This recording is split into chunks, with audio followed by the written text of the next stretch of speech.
Kita sudah pun berada dalam segmen Tamu Bahasa. Dan kita kembali lagi ke dalam rancangan Rampai Betul. Pagi. Dan dalam segmen Tamu Bahasa, kita akan membawakan topik toponimi melestarikan kearifan tempatan, meneguhkan identiti. Jadi kita akan bersama dengan narasumber kita yang sudah pun hadir di studio ketika ini, Yang Mulia Puan Haja Nurati binti Bakar. Assalamualaikum Puan. Waalaikumsalam warahmatullahi wabarakatuh. Apa kabarnya ni hari ini, sehat? Alhamdulillah. Jadi bagaimana ni Puan? Kami dari tadi berfikir ni, apa toponimi ni? Mungkin Puan dapat menjelaskan ya sedikit sebanyak tentang tajuk kita ni hari ini. Silakan Puan. Baik. Assalamualaikum warahmatullahi wabarakatuh. Selamat pagi para penonton ya. Tajuk yang kita perkenalkan pada pagi ini adalah melestari toponimi atau melestari ataupun meneguhkan identiti bangsa. Jadi toponimi ini merupakan satu istilah mengenai nama-nama geografi. Sebutannya geografi ya. Geografi. Kan? Sebutan bahasa Melayu. Geografi. Jadi nama-nama tempat dan jalan dan sebagainya yang berada di negara Ketanil itu secara ringkasnya itulah itu. Jadi kita ni akan melihat nanti bagaimana nama-nama ataupun istilahnya toponimi ini melestarikan kearifan lokal itu dan meneguhkan identiti bangsa. Jadi apa dia kearifan itu dan apa dia identiti, kita kejutkanlah sedikit. Dan sekarang sudah diperjelaskan oleh Puan Haja, baru saya mengerti sebenarnya apa pengertian topik hari ini. Jadi kadang-kadang sebuah nama sekiranya lah, ini kita bagi contoh. Nama sebuah kampung, misalnya Kampung Pandai Besi, ialah macam mana penglestarian mempertahankan kearifan tempatan itu, maksudnya Kampung Pandai Besi ialah di mana tempat kebanyakan asal usulnya orang yang pandai memahat besi dan sebagainya berasal gitu orang. Paling famous lah di paling terkenal lah seantero Brunei gitu orang.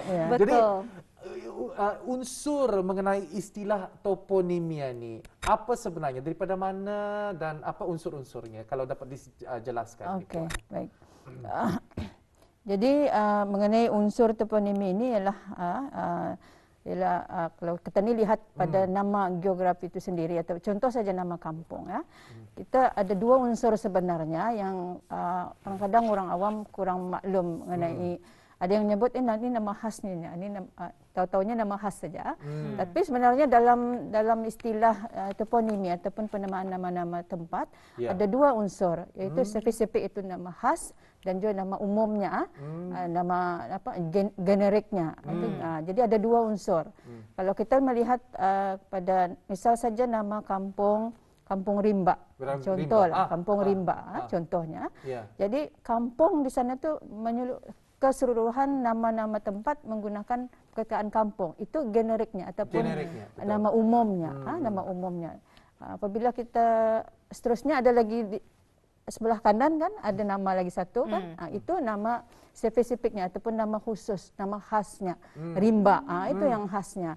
Jadi ada dua unsur di situ, nama umum dan nama khasnya ataupun generik dan juga istilah spesifiknya, istilah jadi khasnya. Jadi macam kampung Lumapas. Jadi kampung adalah itu generiknya, nama umumnya. Lumapas adalah nama spesifik. Nama spesifiknya. Dan mesti ada sebab kenapa nama spesifik itu timbul ataupun terjadi. Jadi dalam topik kita ni hari ini Puan, toponimi melestarikan kearifan tempatan, meneguhkan identiti. Tapi maksud kearifan tempatan ini bagaimana pula Puan? Mungkin dapat Puan jelaskan? Baik. Sebenarnya banyak pendapat mengenai kearifan tempatan ini. Saya bawakan saja yang ada kaitan dengan tajuk kita pagi ini ya. Jadi kearifan tempatan itu lebih merujuk kepada pengetahuan yang dipraktikkan oleh sesebuah komuniti yang merupakan hasil pengalaman lama tadi kan, pengalaman silam. Contoh tadi Pandai Besi itu kan, jadi daripada pengalaman-pengalaman masyarakat di satu-satu tempat itu sebagai tukang besi dan sebagainya. Itu antara pengalaman yang memperlihatkan kearifan lokal. Dan kearifan lokal ini juga memperlihatkan elemen-elemen budaya, tradisi. Samalah tadi tu yang pandai besi dan sebagainya. Nanti kita akan melihat lagi yang berasaskan kehidupan, biasanya berasaskan kehidupan manusia bersama masyarakat yang terkait dengan sumber budaya, ekonomi, keselamatan dan itu semua dikira sebagai kearifan lokal. Dan itu yang namanya kearifan lokal tu. Ia lebih kepada usaha manusia menggunakan daya fikir, akhlak. Penting juga dalam penamaan geografi kearifan lokal itu dari segi akhlak dan kognitif juga perlu untuk mendapati fenomena lingkungan setempat. Kalau saya asal daripada Kampung Serasa, tapi orang-orang tua Ketani, orang ada cerita-ceritanya tu yang bersangkut kenapa ia dinamakan nama Kampung Serasa dan sebagainya. Dan seperti yang dikatakan oleh Puan tadi, memang pun kearifan ini bukannya apa yang Ketani pandai melakukan secara fizikal, tapi juga budaya, perasaan ataupun kearifan sebuah komuniti. Jadi kalau di negara Ketania ini, Puan, macam mana sebenarnya program penamaan toponimi di negara Ketania ini? Okey, baik. Antara program yang berlaku di negara kita di Brunei Darussalam ni pada asalnya memang nama-nama tempat ini merupakan keselarasan daripada kesepakatan masyarakat, iaitu konvensi masyarakat itu sendiri berdasarkan unsur daya alam.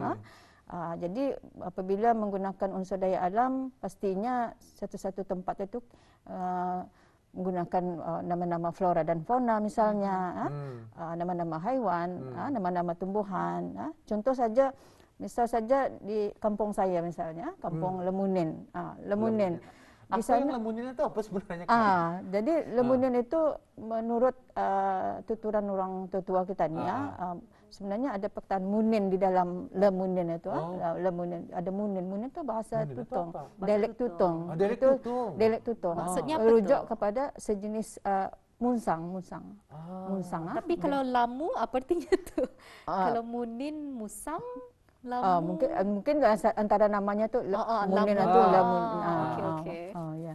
Dan misalnya ada lagi Sungai Bamban. Sungai Bamban ini dialek kita ni Brunei pun memakai, dialek bahasa Melayu Brunei pun memakai, dialek Tutong pun memakai, menggunakannya, dialek dusun juga menggunakannya. Itu merujuk kepada sejenis tumbuhan bamban kan. Bemban lah bahasa Melayunya. Dalam nama Latinnya Donex arudastrum. Dan ada juga misalnya dialek dusun Sungai Penago. Kalau dialek dusun sebenarnya sungai itu bawang. Tetapi Ketani di Brunei ini Ketani menggunakan bahasa Melayu untuk nama umum tadi kan. Nama umum itu sungai itu nama umum generiknya tadi generiknya. Jadi tidak menggunakan nama-nama bahasa-bahasa dialek. Jadi menggunakan bahasa Melayu standard sungai. Sebenarnya kalau dalam dialek dusun bawang tu sungai, dialek Tutong liu kan, liu macam itulah anunya. Jadi konvensi masyarakat tadi berdasarkan unsur daya alam dan juga dari segi perancangan kerajaan Ketania, menggunakan misalnya populariti seseorang, sejarah, kejadian, misalnya saja Bukit Subok, Kota Batu sebagai tempat kubu kan tu. Ya, terutama sekali lagi apabila Ketani ada macam perumahan-perumahan yang baru kan. Betul. Apabila menamakan jalan, macam-macam dia ada nama-nama baru. Nanti saya akan sebutkan di akhir, nanti kita akan menyebutkan nama-nama jalan yang terkini. InsyaAllah. Jadi kalau kita ni lihat sendiri Puan, program-program yang dijalankan ini tentunya ada mendatangkan impak-impak ataupun kesan-kesan. Jadi mungkin kita ingin mengetahui lagi apakah sumbangan toponimi ini kepada negara. Mungkin dapat Puan jelaskan? Okay, baik. Jadi sumbangan dari segi toponimi terhadap negara ni bukan sekadar nama, bukan sekadar pengenalan nama, tetapi seperti tajuk yang saya kemukakan, melestarikan bahasa, budaya. dan juga mengukuhkan identiti. Bahasa itu merupakan salah satu identiti kita, misalnya bahasa Melayu Brunei, identiti bagi Puak Brunei. Ya. Kita juga menggunakan nama-nama ataupun toponim ini tadi menggunakan dialek-dialek tempatan. Itu melestarikan dan mengukuhkan identiti satu-satu Puak. Sebab digunakan nama-nama tempatan itu digunakan. Bahasa-bahasa ataupun dialek-dialek Puak tadi digunakan untuk menamakan tempat-tempat yang ada kaitannya dengan kuasaan tersebut. Jadi besar sumbangannya, memang banyak cara agaknya dan sebenarnya jadi kebanggaan masyarakat Ketani agaknya apabila Ketani memperkatakan tentang toponimia ini yang melambangkan karakter bagi sesebuah masyarakat dan karakter sesebuah masyarakat pengaruh besarnya juga ada pengaruhnya daripada di kawasan tempatnya tinggal.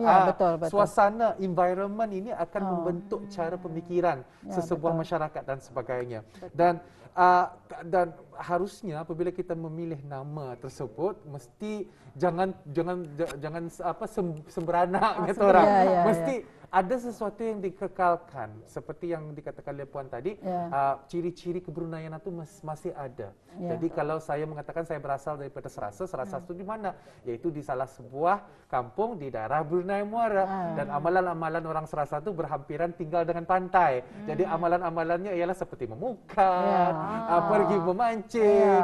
Jadi mesra dengan laut dan sebagainya. Jadi cara-cara orang-orang Serasa itu tinggal ada sebenarnya walaupun orang Brunei itu sama tetapi ada sedikit minusia atau ada sedikit kelainan yang membuatkan Ketanian ini unik. Ada nuansanya. Ada nuansa. Maafkan saya, nuansa minusia. Okey. Jadi prinsip penamaan kalau dapat dijelaskan secara lebih lanjut lagi. Prinsip penamaan di negara Brunei Darussalam ini antaranya menggalakkan nama orang, tetapi tidak semua nama orang yang misalnya kita suka-suka menamai nama-nama tempat. Mesti ada sebabnya kan. Jadi digunakan nama-nama yang ada sumbangannya kepada negara, sumbangan besar, bukan sumbangan alang-alang, sumbangan besar terhadap negara bangsa katanya. Jadi orang yang memberi sumbangan yang bermakna ini kepada negara memang dipertimbangkan oleh satu jawatan kuasa khas. Nanti saya akan sebutkan secara lanjutnya. Pemilihan harta tanah itu tidaklah sepatutnya menjadi asas untuk menamai nama-nama jalan dan tempat sebagainya. Lebih kepada sumbangan besar kepada negara. Itu yang menjadi prinsip dalam manual penamaan nama-nama geografi di negara kita. Sebenarnya bukan di negara kita saja. Penamaan ini juga berlaku di negara-negara luar yang bersama kita dalam satu jawatan kuasa yang akan kita teruskan nantilah dalam perbincangan kita selanjutnya.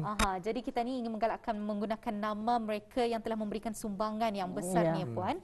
Tapi untuk soalan seterusnya mungkin dapat dikongsikan apakah peranan Dewan Bahasa dan Pustaka dalam kelangsungan penamaan toponimi dalam melestarikan kearifan tempatan meneguhkan identiti ini Puan?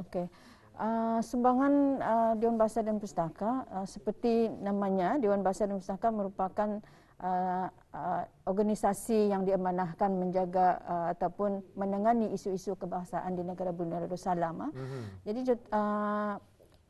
Dewan Bahasa dan Pustaka ataupun DBP merupakan timbalan pengerusi kepada jawatan kuasa kebangsaan nama geografi negara Brunei Darussalam itu sejak 2006 dan sebenarnya pengerusinya di bawah Jabatan Ukur itu juru ukur agung Jabatan Ukur dan Dewan Bahasa pengarahnya selaku pengerusi dan kebetulan juga saya terlibat sebagai setiausaha bersama jawatan kuasa ini.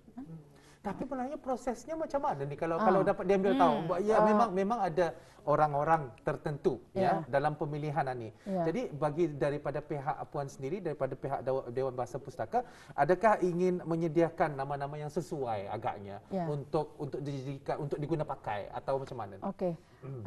Nama-nama yang diguna pakai ada yang dinamakan nama yang sudah mantap. Nama yang sudah mantap tu yang sudah kita gunakan selama ini. Itu tidak prosesnya tidak diubahlah kecuali nama-nama tersebut ada masalah-masalah berbangkit dari isu-isu MIB Negara Benda Darussalam ataupun penamaannya itu membawa konotasi yang kurang baik. Jadi yang nama-nama demikian jawatan kuasa tadi, jawatan kuasa nama-nama geografi ini akan berbincang ataupun akan menerima cadangan daripada pihak-pihak tertentu yang berkaitan, misalnya dari masyarakat kampungnya ataupun daerah tersebut ya. Jadi dalam proses penamaan ini kita bukan saja bermesyuarat untuk nama-namanya, tetapi kita juga keluar ke lapangan. Kita mengadakan penyelidikan lapangan ke tempat-tempat yang kita sudah jadualkan. Misal saja ada nama-nama baru yang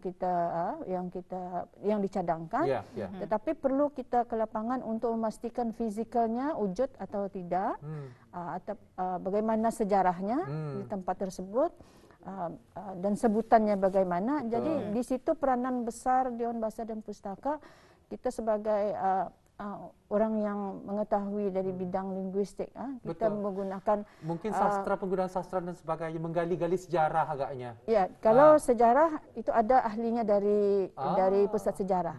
Bagi Dewan Bahasa kita lebih kepada sebutan.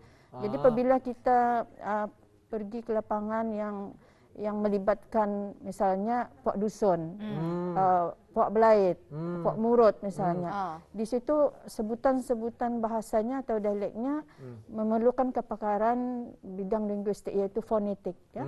Fonetik ialah pelambangan bunyi. Jadi apabila kita nanti menstandarisasi ataupun membakukan ejaannya berdasarkan sebutan fonetik. Yang fonetik tadi. Yang misalnya, contoh, misalnya apa namanya ni?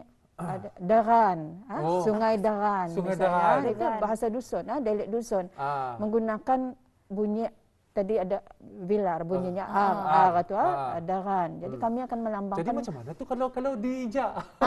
Jadi kalau diijak dalam bahasa Melayu memang tidak mendapati tapi kami mengambil secara fonetik, mengambil sebutannya. Daran itu diijak itu kan GH, rain bunyinya, rain. Ada lambangnya, lambang-lambang khas untuk supaya ejaan itu mendapati. Dan juga kalau, minta maaf kalau ada saya salah, dan juga kalau sekiranya akan menjadi satu tanda, dibuat satu tanda lah untuk melambangkan sebutan itu, ada bahasa Arabnya juga, ada tulisan Jawinya juga. Ya, betul. Jadi ada rain akan digunakan. Macam kalau Jawinya memang mengikut bunyi kan, mengikut bunyi. Begitu juga ejaan Rumi kita nama-nama jalan ada kan ditulis dalam huruf Rumi dan Jawi. Jadi kalau bahasa Ruminya macam Derana tu apa tu? Macam DE? GH. Jadi kalau Ruminya kita ni pakai Rain. Kalau pakai Jawi lah. Ada Jawinya. Tapi kalau diijak Deran. Seperti yang macam Puan ingin kongsikan terlebih awal tadi, ada sudah nama-nama jalan terkini yang mungkin telah dikemas kini, nama-nama jalan yang terkini. Ada saya simpan. Nama-nama terkini, nama jalan sekarang kita sudah ada projek di Pulau Muara Besar, Pulau Muara Besar. Jadi di situ ada 30 nama jalan di Pulau Muara Besar yang sudah diluluskan. Contohnya saya Jalan Lambak. Ini mengambil nama flora dan fauna, isu tumbuhan. Kalimunting, Jalan Simpur, itu merupakan jalan nama-nama tempatan kita, dialek ataupun bahasa-bahasa tempatan kita. Dan juga ada nama-nama pusing keliling yang contohnya pusing keliling mata-mata, pasang keliling Masjid Lambak.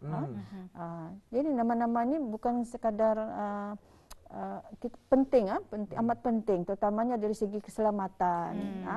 Bukan saja dia sebagai penunjuk arah untuk kita dalam perhubungan biasa, malah pentingnya dalam kecemasan, ambulans dan sebagainya, bomba dan sebagainya. Itu penting alamat-alamat yang tepat, nama-nama yang sinonim dengan masyarakat kita, sinonim dengan sesuatu lokasi itu. Itu penting. Jadi senang bagi kita dari segi apa saja urusan, memudahkan ya. Ya, jadi itulah ya sedikit sebanyak dapat dikongsikan mengenai dengan topik kita ni. Awalnya nampak sedikit susah, kedengaran sedikit susah, tapi sekarang nampak sudah apa sebenarnya maksud topik kita ni hari ini. Namanya pencerahan. Kalau awal-awal padanya macam gelap usulnya. Sekarang cerah sudah, tadi tahu sudah. Bukan lagi cerah, sudah pun bersuluh. Tetapi kita ucapkan ribuan terima kasih kepada tetamu kita kerana waktu selalu cemburu dengan Puan. Jadi insya-Allah kita akan berjumpa lagi di segmen yang lain pula. Segmen yang sama mungkin dengan topik yang lain atau topik yang sama disambung. Mana saja ya. Edisi kedua mungkin. Kita tahu. Jadi kita ucapkan ribuan terima kasih dan assalamualaikum, sampai kita jumpa lagi ya. Waalaikumsalam.